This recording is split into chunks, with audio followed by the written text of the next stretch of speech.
네, 시청자 여러분 반갑습니다. 부동산 미디어 그룹 박대근 전문가입니다.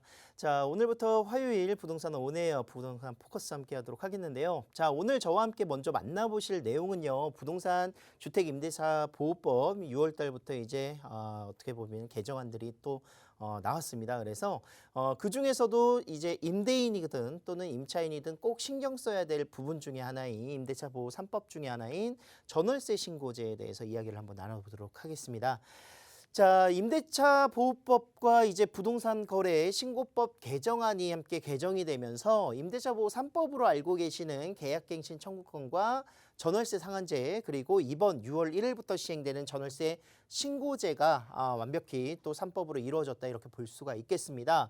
자, 작년에 계약갱신 청구권을 통해서 2년 계약에서 2년 플러스 2년으로 물론 이제 어떻게 보면은 계약 재개가 안 되는 그런 경우의 수술도 있지만 실질적으로 4년까지 연장할 수 있는 제도로 지금 계약갱신 청구권이 구성되고 뭐 장단점이 참 많았었습니다. 임차인들이 5% 상한을 통해서 얼마 오르지 않은 금액으로 임대를 살 수 있다는 장점도 있었지만 반면에 이런 갱신이 70%까지 올라가면서 새롭게 전세 시장이나 월세 시장으로 진입하기가 굉장히 더욱더 어려워지면서 물건의 그런 전세 물량들의 그런 축소, 희소성으로 인해서 가격들이 오히려 올라가는 이런 현상까지도 나타났다 이렇게 볼 수가 있겠습니다.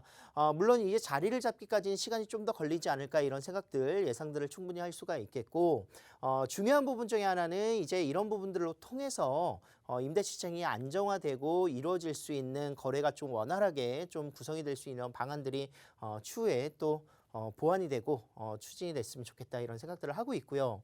자, 전월세 신고제 같은 경우에는 임대차 계약을 한 이후에 30일 내로 지자체에 의무적으로 신고를 하는 내용이 담겨져 있다 이렇게 볼 수가 있겠습니다. 그래서 오늘은 3번 전월세 신고제에 대해서 한번 알아보도록 할게요.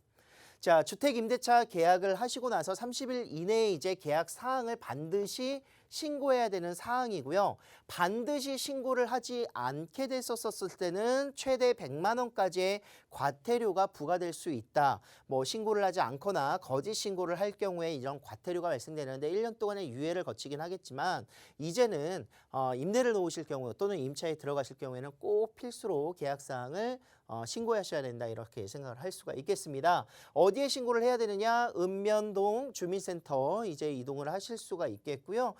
부동산 관리 시스템 온라인으로도 등록이 가능하시기 때문에 임차인이든 임대인이든 공동 신고가 의무이긴 하나 둘 중 한 명의 신고로도 가능하도록 구성이 되어 있습니다. 그래서 이렇게 신고를 하게 될 경우에는 이제 보증금이라든가 계약한 날짜 그리고 계약 기간 등을 임대차에 관한 모든 정보들을 기입할 수 있게 구성이 되어 있기 때문에 크게 어렵지는 않더라고요. 이제 하나하나 꼼꼼히 체크하셔서 이제 기입하시거나 내용을 전달해서 신고하시면 되겠습니다. 자, 수도권과 광역시 기준으로 해서 보증금 6천만 원, 월세 30만 원 초과가 대상이고요.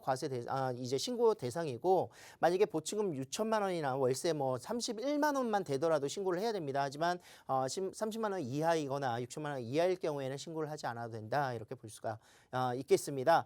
자, 이제는요. 이제 읍면동 주민센터의 확정일자를 따로 받으시는 것이 아니라 이렇게 신고를 하실 경우에는 자동 확정일자가 부여가 될 수 있기 때문에 조금 더 간소화되고 간편화될 수 있는 이런 방법들도 장점으로 좀 보실 수가 있겠습니다.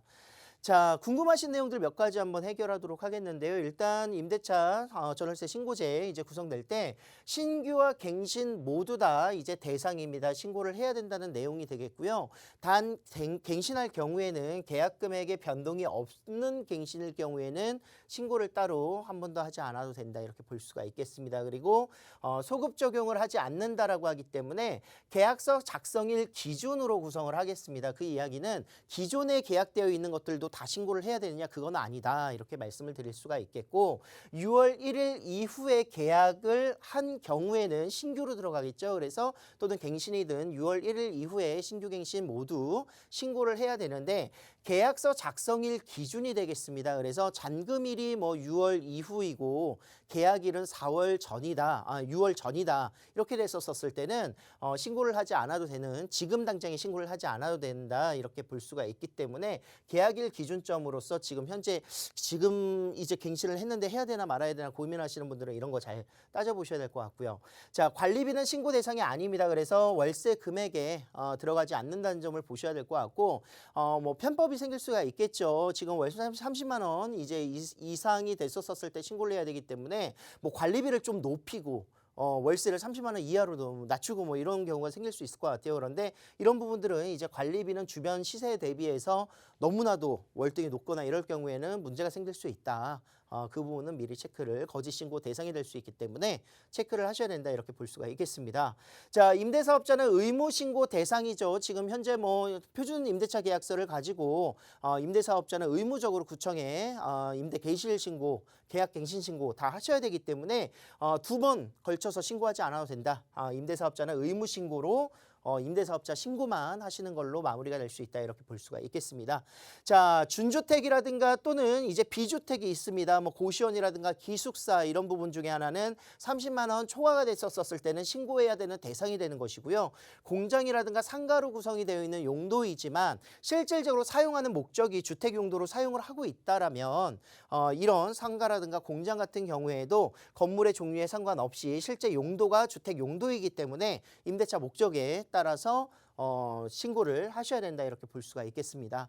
뭐 요 정도까지만 알고 계시면은 크게 임대 놓으시거나 또는 임차를 들어가시기에는 어려운 부분들은 없으실 것 같습니다. 그리고 많은 법들이 이제 개정이 되면서 임대를 놓으시는데 걱정이 좀 되시는 분들도 있으신 것 같아요. 그런데 크게 어렵지 않습니다. 실질적으로 이런 부분들을 좀 많이 거치고 구성을 하다 보면은 약간의 이런 노력으로 인해서 내가 임대인으로서의 어떻게 보면은 추후 지가 상승이라든가 자산들을 모을 수 있는 이런 방법들이 굉장히 많기 때문에 결국 투자를 통해서 부동산 재테크를 통해서 이런 학습과 공부를 통해서 좋은 지역에 투자를 하신다면 분명히 내 자산을 늘릴 수 있는 기회가 계속해서 생길 것이다 이렇게 말씀을 드릴 수가 있을 것 같습니다.